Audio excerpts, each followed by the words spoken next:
Sobre o comércio de especiarias. Ora, eu quando navego, eu posso recolher especiarias. Basta-me passar por cima da cela onde está assinalado o porto dessas especiarias, que é sempre um porto colorido. E, ao passar, eu recolho uma especiaria desse género e coloco no sítio da minha frota respectivo. Eu só posso recarregar um de cada. Se eu já tivesse o negro, não o poderia ter carregado agora. E, portanto, continuo a navegar e, à medida que vou passando nos portos, eu vou simplesmente recolhendo.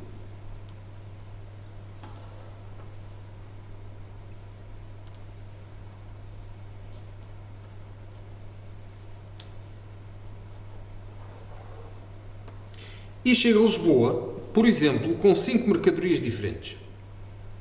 Em Lisboa, eu posso trocar estas especiarias por pontos. Cada uma vale 5 pontos. Mas, por outro lado, também posso comprar uma peça dos Jerónimos se tiver pimenta, exclusivamente pimenta, conforme está assinalado no cartão do jogador. E posso ainda, com 3 mercadorias quaisquer, melhorar a minha frota. Ora, vamos por hipóteses. Se eu escolher marcar em pontos, eu tenho 5 mercadorias, a 5 pontos cada, eu imediatamente marco 25 pontos. Mas, se em vez disso, eu optar por trocar a pimenta por uma peça dos Jerónimos, eu marco 10 pontos, que é o que vale uma peça dos Jerónimos. Com as mercadorias restantes, eu posso pegar em 3 mercadorias quaisquer e troco pela melhoria da minha frota.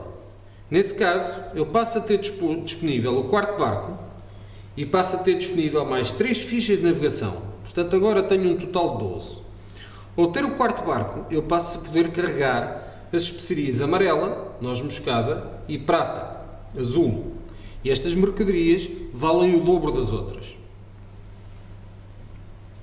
Finalmente, ainda me restou uma mercadoria que, não tendo mais nada para fazer, eu simplesmente troco e marco mais 5 pontos.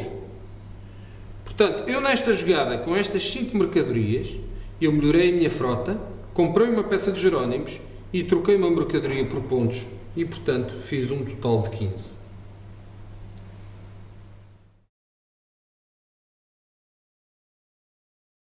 Sobre os descobrimentos. Ora, quando eu navegar, eu passo por cima de destinos. Se o destino ainda não tiver assinalado que o padrão de descobrimento tem nenhum jogador, então eu posso reclamar essa descoberta para mim, marcando com o meu padrão de descobrimentos da minha cor. E neste caso, como vale 1 ponto, eu marco imediatamente 1 ponto. Continuo a navegar e descubro mais outro destino que ainda não estava descoberto. Marco o meu padrão e marco mais outro ponto. E assim sucessivamente, à medida que vou descobrindo, marco o padrão dos descobrimentos da respectiva cor e marco imediatamente os pontos no tabuleiro. Ora, no início do jogo, recordam-se que cada jogador recebeu 8 objetivos distintos. Estes objetivos dão 5 pontos extra se for o jogador a descobri-lo. Ou seja, eu sou o jogador amarelo, tenho o destino de Cabo Verde e descobri, e fui eu que descobri o destino de Cabo Verde assinalando com o padrão da minha cor. No final do jogo, e só no final, todos os jogadores vão verificar os objetivos que têm. Por cada objetivo cumprido, recebem 5 pontos extra. Neste caso, imaginemos que o final do jogo, a pontuação estaria assim. E o jogador amarelo, nas suas 8 cartas, imaginemos que teria descoberto 5 das suas 8 cartas, portanto ganharia um total de 25 pontos mais. Todos os jogadores verificam os seus objetivos e marcam a pontuação extra correspondente. Só depois se verifica quem é o vencedor. Assim, é importante que na minha navegação eu esteja focado em descobrir os meus objetivos, mas sempre que possível também descobrir os objetivos que não são meus, uma vez que irei impedir outro jogador qualquer de ganhar esses 5 pontos. Ora, para decidir a ordem de jogada, os jogadores podem fazer um processo de apostas. Vamos pôr por hipótese, para decidir quem é o primeiro a apostar, tira-se à sorte. Vamos pôr por hipótese que saiu o amarelo. E depois de seguida será consoante a ordem de disposição na mesa. Ok? Ora, o primeiro é o amarelo a dizer quanto aposta.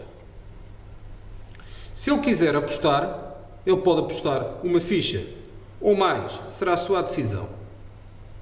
De seguida, será o jogador verde. Vamos dizer que o jogador verde quer apostar 2 fichas. Depois, o jogador azul. O jogador azul diz, eu não quero apostar. E, finalmente, o jogador vermelho decide apostar 3 fichas. O jogador amarelo não quer apostar 4 fichas e, portanto, desiste. Mas não recupera a sua ficha. Já apostou, está perdida. O jogador verde, de igual forma, não quer continuar e, portanto, desiste. O jogador azul decide, afinal, apostar 4 fichas. Qualquer jogador pode voltar ao sistema de apostas, mesmo que tenha passado anteriormente. O jogador vermelho passa, o jogador amarelo continua a passar e o jogador verde confirma, portanto, termina. Ora, a partir daqui, a ordem de turno será da seguinte maneira. O jogador azul, que foi o que apostou mais, decide onde quer começar a jogar. Pode não querer ser o primeiro, pode querer ser outra posição qualquer. Coloca o seu peão, vamos dizer que ele quer ser o primeiro. E de seguida, o jogador vermelho, que foi o segundo a apostar mais, colocará onde quiser. Vamos dizer que ele quer ser o segundo. Depois, o verde quer ser o terceiro e, finalmente, o amarelo no que restou. Ora, a ordem deixou de ser numa ordem coerente à volta da mesa e passou a ser em função das apostas. Portanto, ficou uma ordem algo caótica.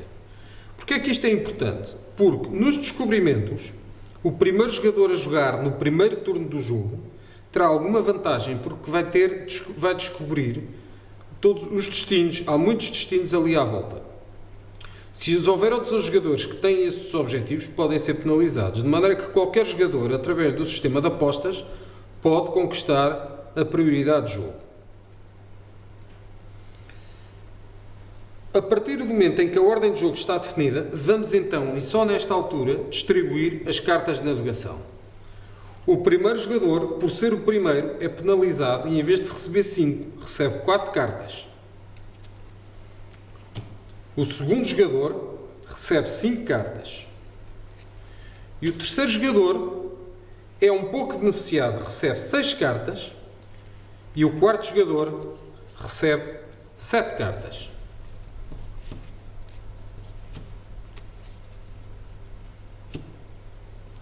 Ora, no final desse turno, os jogadores têm que ficar com 5 cartas na mão.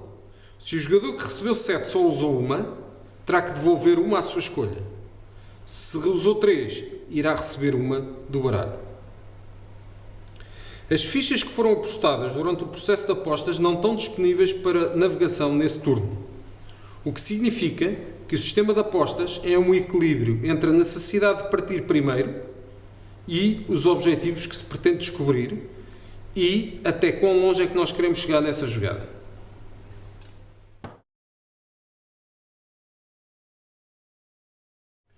Vamos então exemplificar a jogada no início do jogo. Como se recordam do exemplo de há bocado, o jogador que mais apostou foi o azul, que apostou 4 fichas, seguido o encarnado com 3, o verde com 2 e o amarelo com 1. Daí a ordem de jogada está aqui marcada.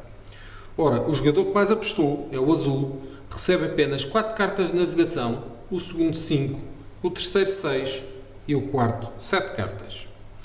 Os jogadores têm ainda no início do jogo, cada um, 8 objetivos, 4 de cada lado do oceano. Estes objetivos são secretos, apenas para explicação eu vou expor. O jogador azul quis apostar e ser o primeiro porque tem como objetivos o Cabo Bojador, Cabo Verde e ainda Moçambique. E portanto quis apostar em ser o primeiro a lá chegar. Ora, vamos então exemplificar a jogada do jogador azul. Ele começa no Porto de Lisboa, apanha a corrente, e segue para sul com a corrente sem pagar nada e chega ao cabo do jogador. Assinala e reclama essa descoberta e marca um ponto no seu marcador de pontos. Continua a corrente e aqui vai para sul. Como não há vento favorável para sul, ele tem que usar uma ficha e chegou a Cabo Verde. Como ainda ninguém reclamou essa descoberta, estamos no início do jogo, ele pode assinalar essa descoberta como sua e marca mais um ponto. Ele volta a usar uma ficha para ir novamente para sul e aqui apanha uma corrente favorável e segue-a até ao seu final. Aqui, não tendo ventos favoráveis, ele usou uma ficha para entrar no evento azul. No evento azul, ele vai jogar uma das suas 4 cartas. Vamos supor que seriam estas.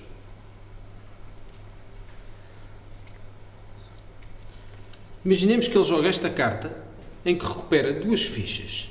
Antes de ele recuperar as 2 fichas, os outros jogadores, pela ordem de turno, beneficiam do impacto, uma vez que estão no mesmo lado do oceano que o jogador azul. Então, em primeiro lugar, o jogador vermelho. Ele escolhe uma casa, ele descobre a Ilha da Madeira, assinala com o seu marcador e marca um ponto, e a segunda, a Ilha dos Açores, mais um marcador e mais um ponto. Já se mexeu as 2 casas. De seguida, o jogador verde.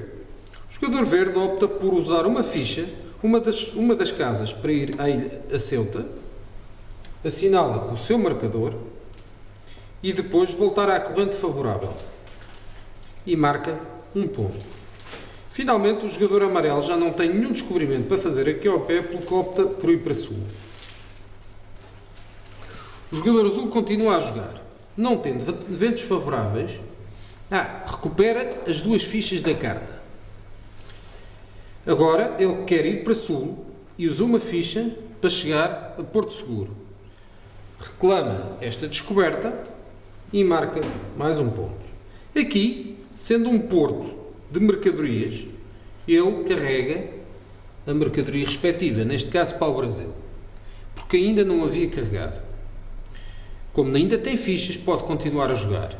Aqui, o jogador azul opta por seguir os ventos favoráveis e chega a um novo evento. Vamos pôr por hipótese que ele opta por usar este vento, noroeste. A direção está marcada na bússola. O seu barco move-se então 2 casas no sentido noroeste. Não ignora as consequências desses eventos, porque foi através da carta. Aqui, usa mais uma ficha para andar uma casa, outra ficha para andar outra casa e outra ficha para chegar a Moçambique.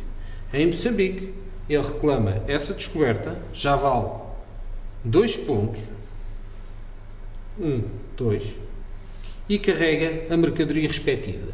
Marfim. Reparem que ele, nesta corrente, teve que usar fichas por cada célula, porque a corrente é contrária ao sentido que ele quis seguir. Chegou ao fim da sua jogada e tem que parar porque usou a última ficha. Recupera as fichas todas para a jogada seguinte e ainda ficou com 2 cartas por usar. Vai então receber 3 cartas do topo do baralho. Ficará com 5 cartas para a jogada seguinte. Esse jogador, nessa jogada, fez 5 pontos declarados para todos, mas ele sabe que cumpriu 3 dos seus objetivos, porque no final do jogo ele conseguirá mais 15 pontos extra devido a estas 3 descobertas. O jogador encarnado conseguiu ainda fazer 2 pontos porque beneficiou de uma carta e o jogador verde fez 1 ponto. O jogador azul agora terminou a sua jogada e passa a vez ao jogador encarnado.